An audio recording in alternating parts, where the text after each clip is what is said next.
नमस्कार दोस्तों। इस वीडियो में मैं आपको जानकारी दूंगा कुंभ राशि और मीन राशि के बारे में। ये हमारी लास्ट की दो राशियां हैं, 11 नंबर और 12 नंबर राशि। 11 नंबर राशि कुंभ राशि है और 12 नंबर राशि मीन राशि है। तो आइए चलते हैं पहले कुंभ राशि की तरफ। कुंभ राशि का राशि चिन्ह है कुंभ। कुंभ मतलब कि घड़ा, और इसका वेस्टर्न कल्चर के हिसाब से जो भी जातक 20 जनवरी से 18 फरवरी के बीच जन्म लेते हैं वो कुंभ राशि के कहलाते हैं। तो ये पाश्चात्य संस्कृति के हिसाब से है। कुंभ राशि का राशि स्वामी भी शनि देव हैं। कुंभ राशि शनि देव की राशि है और डेट्रीमेंट इसमें सूर्य देव का है। सूर्य देव अगर कुंभ राशि में आते हैं तो नेगेटिव रिजल्ट्स देते हैं। सूर्य देव के लिए कुंभ राशि एक हानिकारक राशि है और कुंभ राशि में आते ही सूर्य देव नेगेटिव रिजल्ट्स देना शुरू करते हैं। एग्जाल्टेशन इसमें किसी ग्रह का नहीं है, किसी ग्रह के लिए यह एग्जाल्टेड राशि नहीं है, उच्च की राशि नहीं है। फॉल राशि भी किसी ग्रह के लिए नहीं है। कोई भी ग्रह यहाँ आकर नीच का नहीं होता, यानी कि फॉल नहीं होता। राशि तत्व इसका वायु कहलाता है। कुछ लोग जल भी मानते हैं इसका राशि तत्व। कुछ ज्योतिषी जल तत्व की राशि मानते हैं इसे, लेकिन हमारे अकॉर्डिंग ये वायु तत्व की ही राशि है। और कुछ ज्योतिषी इसका स्वामी अरुण देव को भी मानते हैं, लेकिन हमारे अकॉर्डिंग इसका स्वामित्व शनि देव के ही पास है। तो स्वामी शनि देव और राशि तत्व वायु की राशि है ये। और ये एक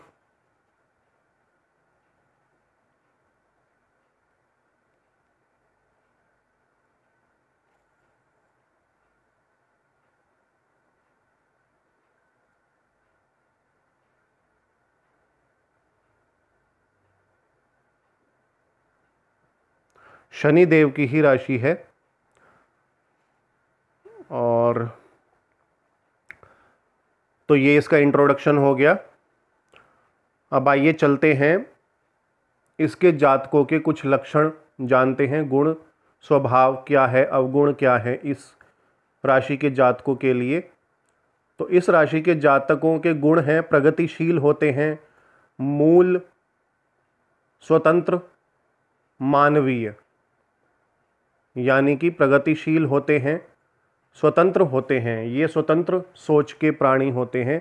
ये अपनी इच्छा से हर काम करना चाहते हैं, दूसरों के कहने पर कोई कार्य नहीं करते। ये खुद का कार्य खुद के हिसाब से चलने वाले लोग होते हैं, स्वतंत्र लोग होते हैं, स्वतंत्र जीवन जीना चाहते हैं, किसी के अधिकार क्षेत्र में नहीं चलना चाहते। मानवीय होते हैं। मानवीय को बताने की ज़रूरत नहीं है, सब जानते हैं कि मानवीय कौन होते हैं। अवगुण क्या है? भावनात्मक बहुत ज़्यादा होते हैं, इमोशनल बहुत ज़्यादा होते हैं, अपनी अभिव्यक्ति से भागते रहते हैं। मतलब कि अपने आप से ही भागते रहते हैं, अपने आप को एक्सेप्ट नहीं कर पाते, अपने आप को व्यक्त नहीं कर पाते, उससे भागते रहते हैं। अभिव्यक्ति से भागना। मनमौजी होते हैं, अटल होते हैं, जहाँ अड़ गए वहाँ अड़ गए, हठी होते हैं, एकांत प्रिय होते हैं। लोनलीनेस इन्हें बहुत अच्छी लगती है, बहुत अधिक प्रिय है। कुंभ की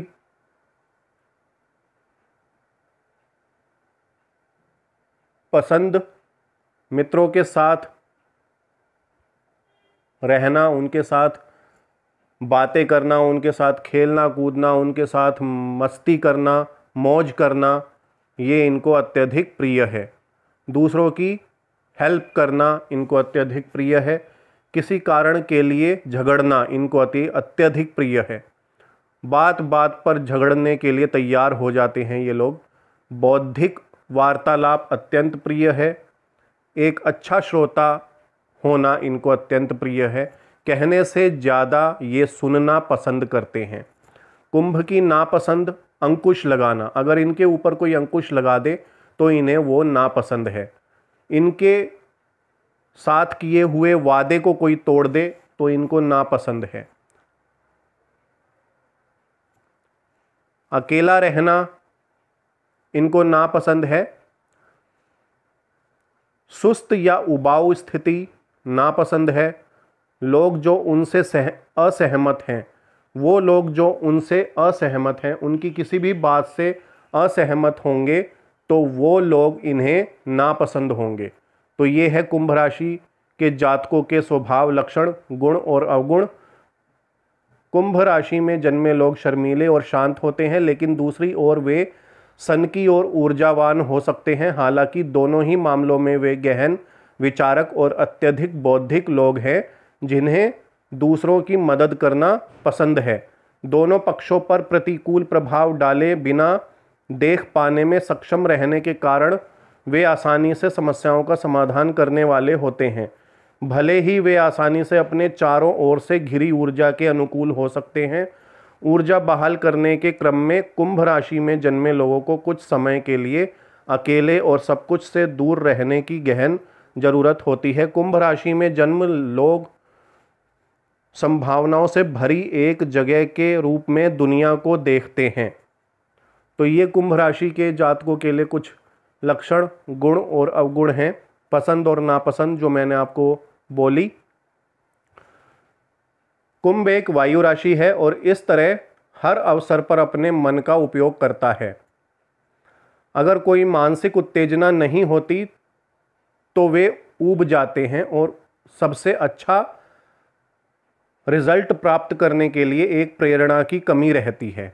मतलब उन्हें हमेशा एक्साइटमेंट चाहिए। कुंभ राशि वाले एक्साइटमेंट से बहुत प्यार करते हैं। उन्हें अपने जीवन में हर क्षण एक्साइटमेंट चाहिए। जहाँ एक्साइटमेंट ख़त्म हुआ वहाँ वो लोग ऊब जाते हैं या बोर हो जाते हैं। आइए चलते हैं मीन राशि की तरफ। मीन राशि का राशि चिन्ह है मछली यानी कि फिश, और 18 फरवरी से 20 मार्च तक जन्म लेने वाले जातक मीन राशि के कहलाते हैं। पाश्चात्य संस्कृति के हिसाब से यानी कि वेस्टर्न कल्चर के हिसाब से मीन राशि का स्वामित्व देवगुरु बृहस्पति के पास ही है। हालांकि कुछ ज्योतिषी इसका स्वामी वरुण देव को मानते हैं, लेकिन हमारे हिसाब से इसका स्वामित्व देवगुरु बृहस्पति के पास ही है।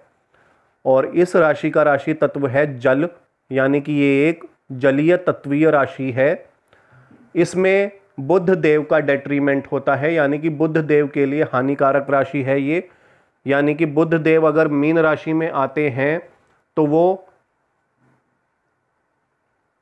पूरी तरह से खराब रिजल्ट देते हैं, बहुत ही नेगेटिव रिजल्ट देते हैं, क्योंकि इसी राशि में आकर के बुध देव फॉल भी हो जाते हैं, यानी कि नीच भी हो जाते हैं। तो ये राशि बुध देव के लिए बहुत ही खराब राशि मानी गई है। यहाँ पर बुध देव को हानि भी पहुँचती है और इस राशि पर आकर के बुध देव नीच ग्रह भी हो जाते हैं, यानी कि डेबिलिटेटेड हो जाते हैं। तो बुध देव के लिए ये डेट्रीमेंट राशि भी हो गई और फॉल राशि भी हो गई। लेकिन शुक्र देवता इस राशि में आकर के एग्जाल्टेड हो जाते हैं। तो शुक्र देवता के लिए यह एग्जाल्टेशन राशि है, एग्जाल्टेड राशि है। हालांकि शुक्र देव देवगुरु बृहस्पति के अत्यधिक शत्रु हैं, अति शत्रु हैं, उसके बावजूद भी शुक्र देव जब देवगुरु बृहस्पति की राशि मीन राशि में आते हैं तो वो अपने आप को उच्च ग्रह मानते हैं। वहां आकर के शुक्र देव उच्च के हो जाते हैं। तो ये था थोड़ा सा इंट्रोडक्शन मीन राशि के बारे में। आइए अब जानते हैं मीन राशि के जातकों के स्वभाव के बारे में। यह देवगुरु बृहस्पति की दूसरी और भचक्र की अंतिम राशि है। भचक्र मीन्स राशि चक्र की। इस राशि के जातकों में करुणा की भावना होती है। स्वयं बढ़कर भले ही सहायता न करें, लेकिन पुकारे जाने पर पूरी तरह सहायता के लिए तत्पर हो उठते हैं। ये दार्शनिक होते हैं, रोमांटिक जीवन जीते हैं, साहस के साथ स्पष्ट बोलने वाले और विचारशील होते हैं। अपनी सज्जनता के कारण जिंदगी में सफलताओं के लिए मौके गवा बैठते हैं, क्योंकि सज्जनता के कारण ये कई ऐसे मौके गवा देते हैं जहां इनको हानि पहुंच जाती है, जिसकी वजह से इनके जीवन में हानि पहुंचती है। द्विस्वभाव राशि का असर जातकों के विचारों में भी आता है। एक समय इनके एक प्रकार के विचार होते हैं तो परिस्थितियां बदलने पर विचार भी बदल जाते हैं। अब देखिए, देवगुरु बृहस्पति की पहली राशि यानी कि धनु राशि भी द्विस्वाभाविक है और देवगुरु बृहस्पति की दूसरी राशि यानी कि मीन राशि भी द्विस्वाभाविक राशि है। तो देवगुरु बृहस्पति के जातक या देवगुरु बृहस्पति की किसी भी राशि के जातक द्विस्वाभाविक ही मिलेंगे आपको। ये विचार विमर्श बहुत करते हैं और अपना ज़्यादातर समय विचार विमर्श करने में ही गंवा देते हैं कि ये ठीक है या ठीक नहीं है, मुझे ऐसे करना चाहिए या मुझे वैसे करना चाहिए, बस यही सोचते हैं ये लोग। और उस सोचने के चक्कर में ये आधे फैसले नहीं ले पाते और बहुत सारे उन फैसलों में बहुत सारे ऐसे फैसले होते हैं जहां फैसला लेना बहुत ज़रूरी होता है और जहां पर ये लोग चूक जाते हैं। तो ये एक विडंबना है देवगुरु बृहस्पति की राशियों की दोनों ही राशियां द्विस्वाभाविक राशियां हैं। मीन जातकों को प्रायः गैस संबंधी शिकायत होती है। शराब के सेवन के शौक को मीन राशि वाले जातकों को नियंत्रण में रखना चाहिए, अन्यथा ये उसके आदी हो सकते हैं, क्योंकि शराब भी जलीय तत्व है और मीन राशि भी जलीय तत्व है, तो उसको आकर्षित करती है। ये लोग आमतौर पर भंडारी, शिक्षक, मुनीम अथवा बैंक में कर्मचारी होते हैं। एकाग्रता कम होने के कारण निरंतर नए कार्यों की ओर उन्मुख होते रहते हैं। अब एकाग्रता कम क्यों होती है? क्योंकि द्विस्वभाव है, विचार चेंज होते रहेंगे, इसीलिए एकाग्रता बहुत कम पाई जाती है। जलीय तत्व है, इस वजह से भी एकाग्रता कम पाई जाती है। अपनी संतान के आश्रित बनने से बचने के लिए ये जातक युवावस्था में ही निवेशों पर ध्यान देने लगते हैं। मीन लग्न के जातक अपेक्षाकृत तेजी से मित्र बनाते हैं। ऐसे में इनके मित्रों में हर तरह के लोग शामिल होते हैं। इन जातकों को हमेशा ध्यान रखना चाहिए कि अपने सभी भेद मित्रों के सामने नहीं खोलें, अन्यथा परेशानी में फंस सकते हैं। ये अपने दिल की तो सारी बात खोल देते हैं लेकिन दूसरे से कुछ निकलवा नहीं पाते। अपने दिल की इसलिए खोल देते हैं क्योंकि इमोशनल बहुत ज़्यादा होते हैं, इमोशनल होते हैं। जलीय तत्वीय राशि होने की वजह से मन में तरह तरह के विचार आते हैं और उनसे भावनात्मक स्वभाव हो जाता है और भावनात्मक स्वभाव होने की वजह से ये अपनी बातें शेयर कर देते हैं हर किसी के सामने, जो कि इन्हें नहीं करना चाहिए, क्योंकि कुछ बातें हर एक के जीवन में ऐसी होती हैं जो कि शेयर नहीं करनी चाहिए। उससे उनको शेयर करने से ज़्यादा नुकसान हो सकता है, तो इस बात का इन लोगों को ध्यान रखना चाहिए। तो ये था हमारी वीडियो के माध्यम से हमने आपको 12 राशियों के बारे में जानकारियां दी।